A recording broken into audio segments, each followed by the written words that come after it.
ఎందుకే అంత బాధపడతావు? ఒక పోటీలో నువ్వు గెలిచావు, మరో పోటీలో ధరణి గెలిచింది. రేపు ఇంకో పోటీ ఉందిగా, అందులో నువ్వు గెలవచ్చు కదా. అప్పుడే ఏదో జరిగిపోయినట్టు, ఆ ధరణి గెలిచినట్టు అంత ఆరాటపడతావే ఏంటి మమ్మీ అంత తేలిగ్గా చెప్తున్నావు? మిగిలింది ఆ ఒక్క పోటీనే, అదే ఫైనల్. అసలు పోటీ ఏంటో తెలీదు. శాస్త్రం సాంప్రదాయం అంటూ ఎవరైనా నన్ను ఇబ్బందిలో పడేస్తే నా పని గోవిందే. దాని పని హరిలో రంగ హరి అని సంతోషంగా చిందులేస్తుంది. నేను మాత్రం సన్యాసుల్లో కలిసిపోతాను. ఏంటి ఆ మాటలు? నీకు సన్యాసుల్లో కలవాల్సిన అవసరమే వచ్చింది? పొద్దున అది ఓడిపోవాలని నా వంతు నేను చెయ్యాల్సిందేదో చేశాను. కావాలని ముగ్గు గిన్నెని అది వేసిన ముగ్గు మీద ఒలకబోశాను. ఇంకది ఖచ్చితంగా ఓడిపోయినట్టే, నువ్వు గెలిచినట్టే అనుకున్నాను. కానీ మాయ చేసింది. చివరి క్షణాల్లో టకటక చేతులు అటు ఇటు తిప్పేసి, ఆ రంగులు అటు ఇటు పూసేసి, ఏదో గంగిరెద్దు బొమ్మేసేసి కళ్ళల్లో కారం కొట్టి గెలిచిందే. అదంతే మమ్మీ, దాని సంగతి మనకి తెలిసిందేగా. మాయ చేయడంలో అది టాప్.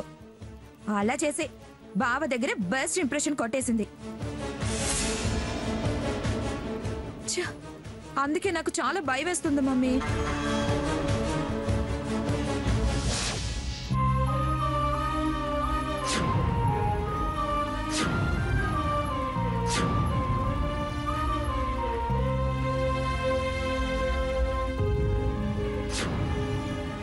చూడు ధరణి,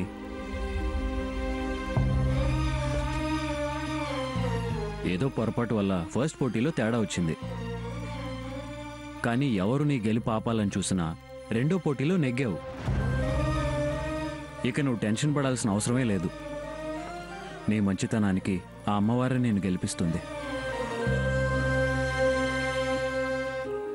అవును ధరణి, అమ్మవారికి గాజులు తొడిగావు కదా, నీ కోరిక తప్పకుండా నెరవేరుస్తుంది. రేపు ఏ పోటీ అయినా నువ్వే గెలుస్తావు. మీ నమ్మకం నాకు ధైర్యం కలిగిస్తున్నా లోపల కాస్త భయంగా ఉందండి. భయం అనే మాట నీ దగ్గరికే రానివ్వకు. పాజిటివ్గా ఆలోచిస్తే పాజిటివ్ రిజల్ట్సే వస్తాయి. పోటీల్లో ఎవరికి వారు పాజిటివ్ హోప్తోనే ఉంటారు.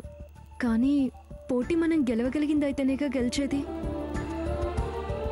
నాకు తెలియందైతే ఏదైనా సాంప్రదాయానికి సంబంధించిందే కదా. నీకు తెలియని సాంప్రదాయం ఏముంటుంది ధరణి?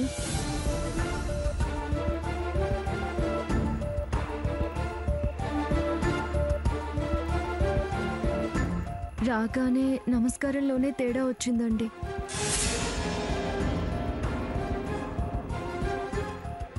అలాగే ఏదైనా నాకు తెలియంది లేఖకి తెలిసిన పోటీ అయితే నేను ఓడిపోవాల్సి వస్తుందేమోనండి.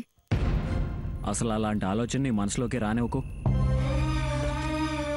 అలాగే గెలుపు మీద నమ్మకం పెట్టుకుని ప్రశాంతంగా నిద్రపోయి రేపు ఫ్రెష్గా పోటీలో పార్టిసిపేట్ చేయి.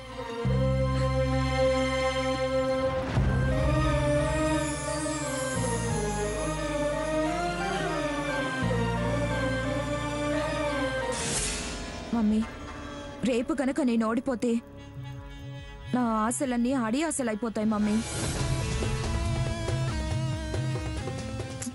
బావని శాశ్వతంగా వదులుకోవాలి. అలాంటి బతుకు బతకాల్సి వస్తే మాత్రం నా వల్ల కాదు. అలాంటి పిచ్చి డౌట్స్ ఏం పెట్టుకోకు. అన్నయ్య ఎట్టి పరిస్థితుల్లోనూ నీ భర్తే అవుతాడు.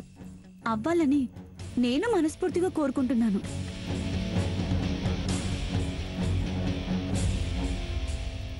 రేపు గెలుపు నీదే. అన్నయ్య నీవాడే.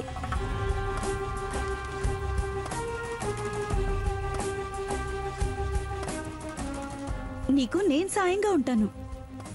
గెలుపు నీదయ్యేలా చేస్తాను.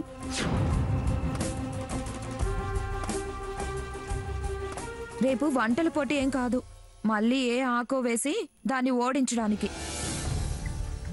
ఆ రాణి వాళ్ళు ఏం పోటీ పెడతారో ఏంటో ఎవరికి తెలుసు? ఏ పోటీ అయినా నేను సాయం చేస్తాను. నీకు ఓటమి ఉండదు వదినా. అంత ధైర్యంగా దీప్తి చెప్తుండగా నువ్వు కాస్త ప్రశాంతంగా ఉండు. లేనిపోని భయాలు పెట్టుకుని గెలవగలిగి కూడా ఓడిపోయే పరిస్థితి వస్తుంది. అవును వదినా, బీ హ్యాపీ.